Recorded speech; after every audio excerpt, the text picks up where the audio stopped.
Hello বন্ধুরা, আজকে আমি কাঁঠালের একটা নতুন রেসিপি আপনাদের সঙ্গে শেয়ার করব। আপনারা তো অনেকভাবে কাঁঠাল খান, তো এভাবেও খেয়ে দেখবেন। ফার্স্ট আমি কাঁঠালগুলো জলে অল্প টাইম সেদ্ধ করে নিব, তো কাঁঠালগুলো নরম হয়ে যাবে। ওখানে আমি একটা বয়েল করা আলু নিয়ে নেব। তো এই বয়েল করা আলু, লবণ আর অল্প হলুদ দিয়ে আমি ভালো করে হাত দিয়ে মিক্স করে নেব। এখানে আমি অল্প চালের গুঁড়ো, বেসন আর অল্প পেঁয়াজ কুচি দিয়ে দিচ্ছি, কয়েকটা ধনেপাতাও দিয়ে দিচ্ছি। হাত দিয়ে আমি এভাবে ভালো করে মেখে নিচ্ছি। তো আমার ভালো করে মাখা হয়ে গিয়েছে। এখন আমি ছোট ছোট করে এভাবে বড়ার শেপ দেব, গোল গোল করে। ঠিক এভাবে সবগুলো আমি এভাবে বানিয়ে নিচ্ছি। আমি এরকমভাবে সবগুলো রেডি করে নিলাম।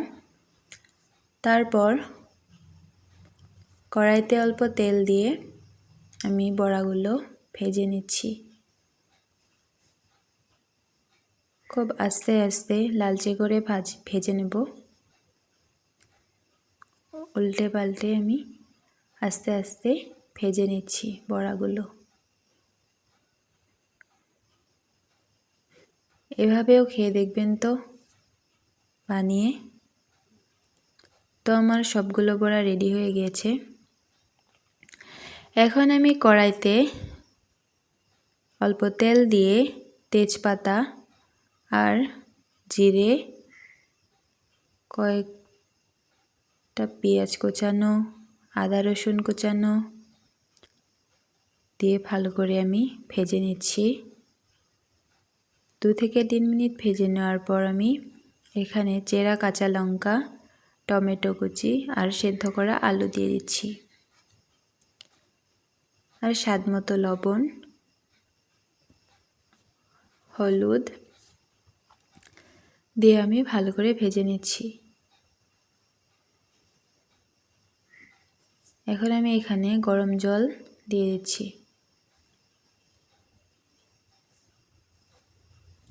4 থেকে 5 মিনিট রান্না করার পর আমি এখানে বড়াগুলো দিয়ে দিচ্ছি।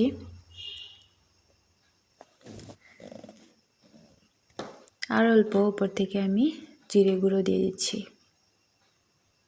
অল্প গরম মশলাও দিয়ে দিচ্ছি। তো এই রান্নাটা আপনারা অবশ্যই বানিয়ে খাবেন বাড়িতে, খেতে খুব ভালো লাগে। কাঁঠালের দিনেই তো কাঁঠাল খাবেন, তো এভাবে নিশ্চয়ই বানিয়ে খাবেন। So friends, please subscribe to my channel. Thank you.